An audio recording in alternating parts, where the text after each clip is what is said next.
नमस्कार दोस्तों, स्वागत है आपका हमारे यूट्यूब चैनल पर। दोस्तों आज की इस वीडियो में हम लोग सॉलिड स्टेट के अध्याय फर्स्ट यानी चैप्टर फर्स्ट क्रिस्टलाइन सॉलिड और एमार्फस सॉलिड के बारे में जानेंगे।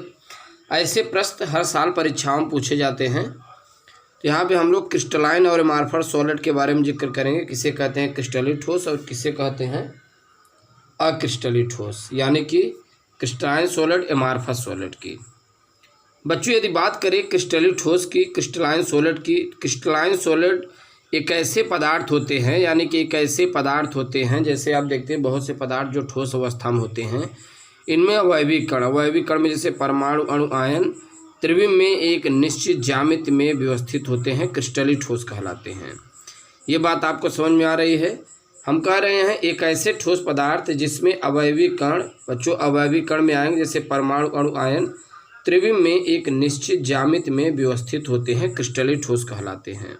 राइट।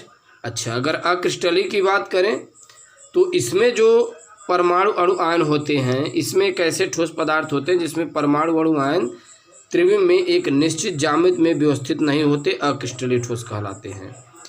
इसमें क्या होते हैं क्रिस्टली ठोसों में परमाणु अणु आयन एक निश्चित ज्यामिति, यहाँ पे आप देख पा रहे हैं निश्चित ज्यामिति में व्यवस्थित होते हैं, क्रिस्टली ठोस कहलाते हैं।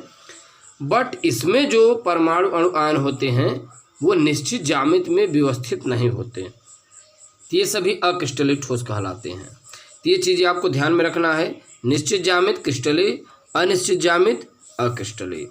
अब यहाँ पर हम लोग देख पा रहे हैं जो दूसरा पॉइंट है वो क्या कह रहा है, ये दीर्घपरासी व्यवस्था में व्यवस्थित होते हैं। बच्चों जो क्रिस्टली पदार्थ होते हैं, क्रिस्टली जो धातुएं होते हैं, पदार्थ होते हैं, आप देखते हैं वो ढोका वाले जो नमक होते हैं, अगर इनमें जो परमाणु अणु आयन जुड़े हुए बहुत दीर्घपरासी व्यवस्था यानी लॉन्ग रेंज ऑर्डर में जुड़े होंगे। बट ये जो होते हैं, ये आप देख पा रहे हैं जो दूसरा पॉइंट है, ये लघु परासी व्यवस्था में व्यवस्थित होते हैं।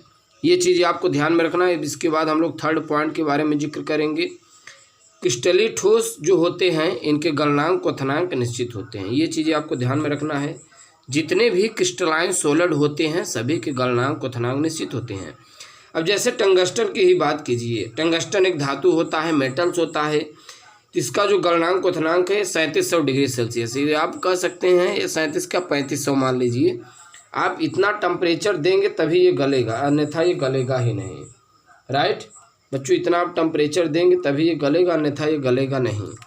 तो इनके जो गलनांक क्वथनांक होते हैं क्रिस्टली जो होते हैं इनके निश्चित होते हैं, यानी कितना टेम्परेचर आप देंगे तभी गलेंगे। बट जो ये पदार्थ होते हैं इनके गलनांक क्वथनांक क्या होते हैं, अनिश्चित होते हैं। अब यहाँ पर आप देखिए चौथा पॉइंट क्या कहता है। चौथा पॉइंट कहता है इनके गलनांक क्वथनांक निश्चित होने के कारण वास्तविक सॉलिड होते हैं, यानी ट्रू सॉलिड। ये वास्तविक सॉलिड होते हैं। वास्तविक सॉलिड का मतलब होता है कि जो वास्तव में ठोस पदार्थ हो, क्रिस्टली हो, इसका मतलब यही होता है। तो ये वास्तविक ट्रू सॉलिड तब होते हैं जब गलनांक क्वथनांक निश्चित होते हैं। जिन ऐसी बात नहीं है जो धातुएं हो, नहीं, जितने भी गलनांक क्वथनांक निश्चित होते हैं वो सभी क्रिस्टली होते हैं। ज़्यादातर जिनके भी गलनांक क्वथनांक निश्चित हो वो सभी वास्तविक सॉलिड होते हैं। इसके कहने का मतलब यही है। अगर चौथे पॉइंट के बारे में जिक्र करें, चौथा पॉइंट कहता है निश्चित गलनांक होने के कारण इन्हें अतिशीतित द्रव कहा जाता है, सुपर कूल्ड लिक्विड कहा जाता है। बच्चों क्या कहा जाता है, अतिशीतित द्रव, सुपर कूल्ड लिक्विड कहा जाता है। यहीं अगर पांचवें पॉइंट की बात करें, पांचवा पॉइंट क्या कहता है, चाकू से काटने पर प्राप्त नई जनित सतहें चिकनी सपाट होते हैं, प्लेन सरफेस होती हैं। जितने भी क्रिस्टलाइन सॉलिड होते हैं आप उन्हें यदि चाकू से काटेंगे तो प्राप्त नई जनित सतहें होंगी, वो चिकनी सपाट होंगी यानी प्लेन सरफेस होंगे। अब यहाँ पर ध्यान दीजिए, अगर आप अक्रिस्टलीय पदार्थों को चाकू से काटते हैं तो प्राप्त नई जनित सतहें चिकनी सपाट नहीं होती। राइट, यानी प्लेन सरफेस नहीं होती। तो ये चीज़ें आपको ध्यान में रखना है, इनके चिकनी सपाट होते, इनके चिकनी सपाट नहीं होते। छठवें पॉइंट की बात करें तो इनमें एग्जाम्पल के बारे में जिक्र किया गया है, जैसे sulphur, phosphorus, sodium chloride, potassium chloride, AgCuFi। तो ये सब जो होते हैं ये क्रिस्टली ठोस कहलाते हैं। राइट। अब यहीं बात करें अक्रिस्टली के, तो जैसे कांच, रबड़, प्लास्टिक, सिलिकॉन, रेजिन, ये सभी अक्रिस्टली ठोस कहलाते हैं। तो बच्चों एक बार और एग्जाम्पल के बारे में जिक्र करते हैं। यहाँ पर ध्यान दीजिए, सल्फर है, फास्फोरस है, सोडियम क्लोराइड, नमक देखते हैं क्रिस्टलिक होते हैं, पोटेशियम क्लोराइड, ये सब सॉलिड टाइप होते हैं। यहाँ भी देखिए एग्जाम्पल, जैसे Ag भी है, Cu भी है, Fi भी है, तो ये सब क्रिस्टलिक होते हैं।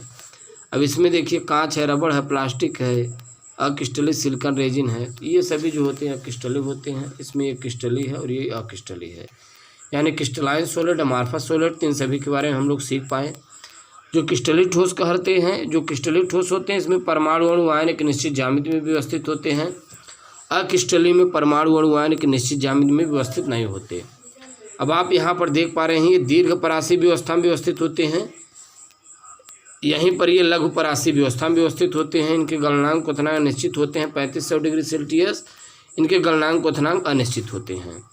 चौथे पॉइंट, इनके गलनांक क्वथनांक निश्चित होने का, ये टू सॉलिड होते हैं और ये सुपर कोल्ड लिक्विड होते हैं, शीतल द्रव होते हैं। पाँचवें पॉइंट की बात करें, क्रिस्टलिक ठोसों को अगर आप चाकू से काटेंगे प्राप्त नई जनित सतहें चिकनी सपाट होंगी, इन्हें आप काटेंगे प्राप्त नई जनित सतहें चिकनी सपाट नहीं होंगी। इनमें एग्जाम्पल के बारे में बताया गया, जैसे सल्फर है, phosphorus, sodium chloride, potassium chloride इत्यादि। इनमें कांच, रबड़, प्लास्टिक और क्रिस्टलिक ठोस, राइट।